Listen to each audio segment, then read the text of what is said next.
Today on Mr. Media, I'll talk to documentary filmmaker Morgan Spurlock, whose best-known work is Super Size Me, in which he ate nothing but McDonald's for a month and gave the fast food giant infinite heartburn in return. Stick around. In Comic-Con, Episode 4, A Fan's Hope, he's once again surrounded by overweight burgers, fries, and a Coke fans living in their parents' basements. But this time, they're wearing colorful, skin-tight costumes. The special effects are amazing.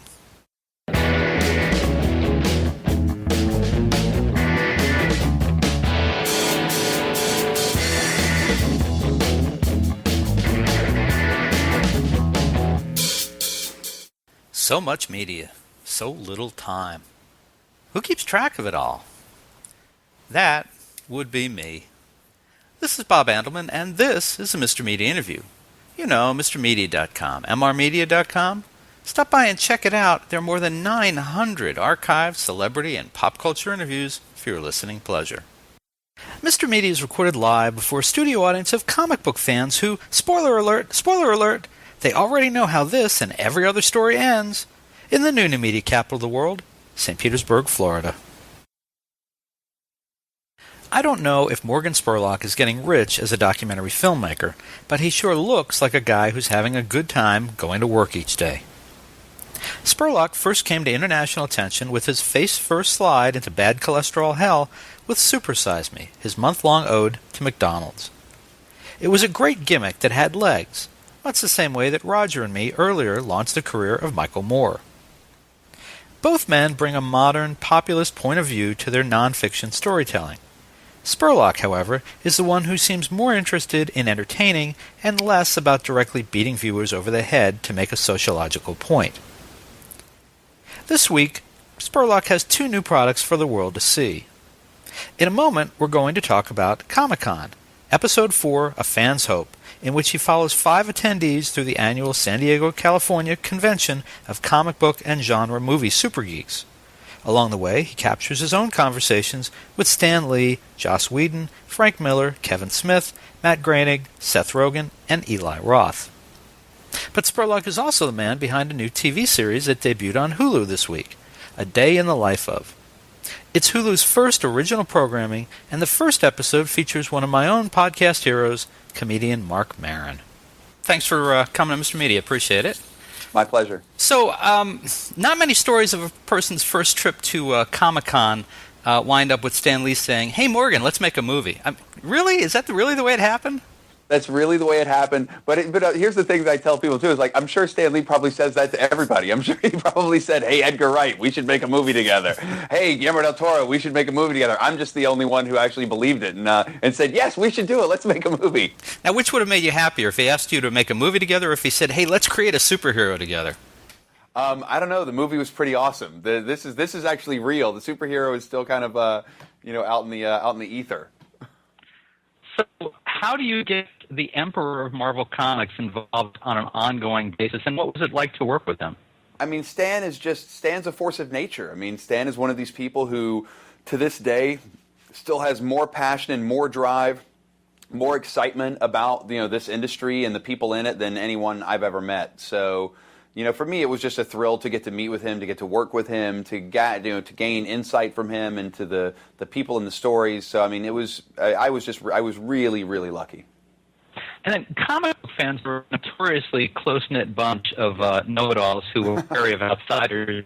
How did you break through that? Well, I think that this is a perfect example of how we also got the movie made. I mean, had I tried to make this movie by myself, I don't think it ever would have happened. But we were able to put together this geek dream team of people who really believed in the movie. Stan Lee, Joss Whedon, Thomas Tull, the CEO of Legendary Pictures, Harry Knowles from Ain't It Cool News. Once you kind of have those people saying, no, we believe in this and we're a part of this, then people kind of start to put down their, lay down their sabers and actually want to have a conversation. Now, Harry Knowles was an interesting guy to have involved. Did you do that just to be sure you'd get a good review? Yeah, finally. Maybe finally we'll get a good one. No, Harry was great, but Harry's one of those people, like his father was a comic book vendor, was a comic book dealer. He's the one who took Harry to his very first comic book convention, and his father was the one who was instrumental in bringing cons to Texas.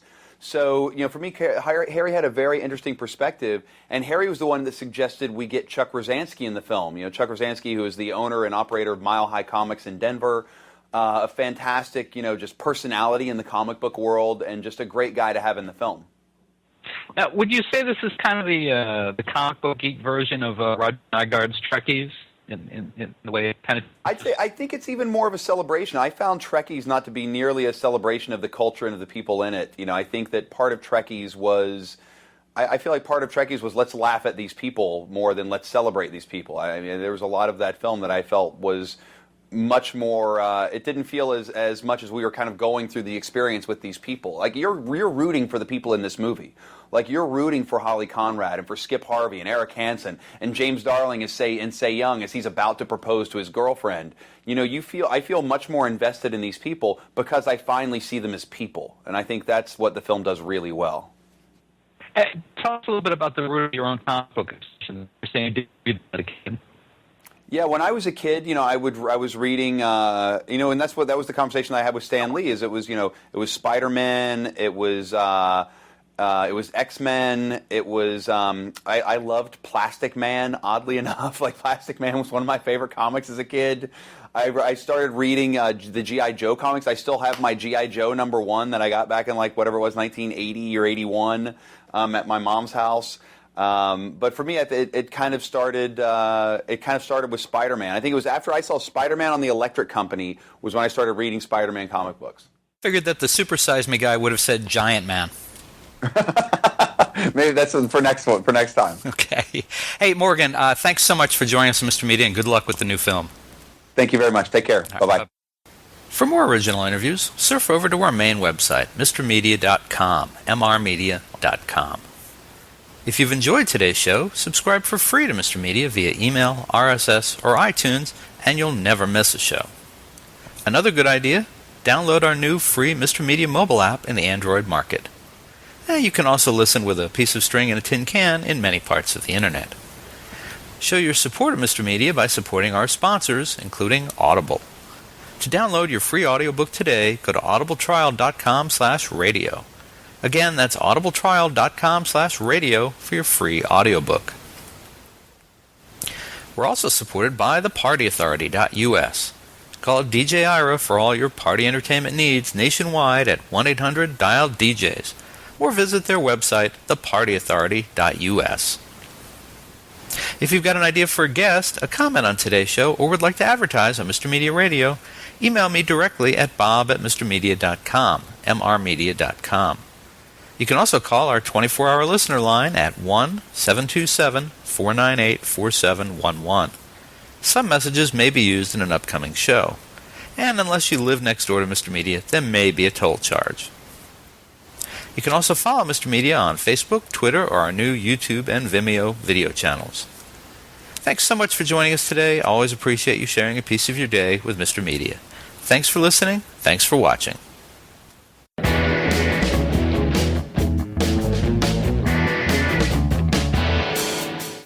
Hey, this is comedian Mark Maron, and I love Mr. Media Radio, even though he didn't let me go on as long as some other guests.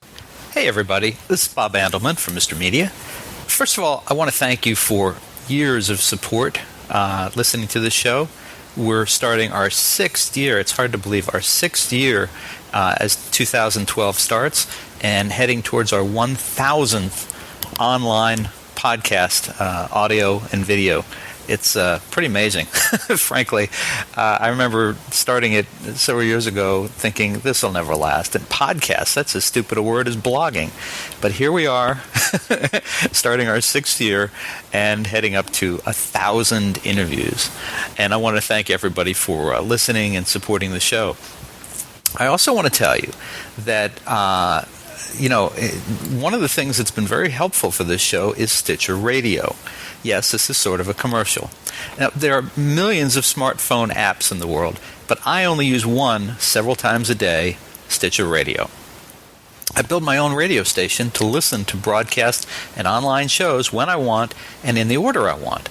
CNN News Update, Onion Radio News, WTF with Mark Maron, MSNBC's Morning Joe, Studio 60, the TechCrunch headlines, and, of course, Mr. Media. It's free. It works on iPhone, Android, BlackBerry, Palm Pre, and much more. And you can get it for free for yourself. Try it out. I guarantee you're going to love it. Stitcher.com/MRmedia. That's Stitcher.com/Mr. Media. You're going to love it. And thanks again for supporting the show.